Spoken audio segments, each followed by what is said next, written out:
या जागेवर नजर सगळ्यांची आहे, मात्र या जागेतल्या लोकांवर मात्र कुणाची नजर नाहीये. ही जागा सगळ्यांना हवी आहे. ही जागा कशासाठी हवी आहे तर हे मुंबईचं हार्ट आहे. या सोन्यापेक्षा जास्त किमतीच्या जागेमध्ये राहणाऱ्या लोकांची किंमत मातीची नाहीये.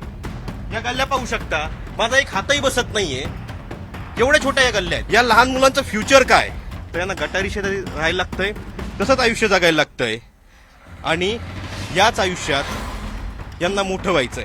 हे पाण्याचे पाईप आहेत जे गटरमधून गेलेत. ज्यावेळेस हा पाईप फुटतो त्यावेळेस सगळं गटरचं पाणी त्या पाईपामध्ये शिरतं आणि तेच पाणी तुमच्यापर्यंत पोहोचतं. 2 माणसं जाऊ शकत नाही. इथले नगरसेवक काय करतात, इतक्या वर्ष यांनी काय केलंय, माणसाला माणसासारखं जगण्यासाठीच्या ज्या बेसिक सुविधा आहे त्या बेसिक सुविधा इथं पुरवल्या जातात का? मराठी माणसांचा प्रश्न आहे, मराठी लोकांचा प्रश्न आहे, पण त्याच्या आधी माणसाचा प्रश्न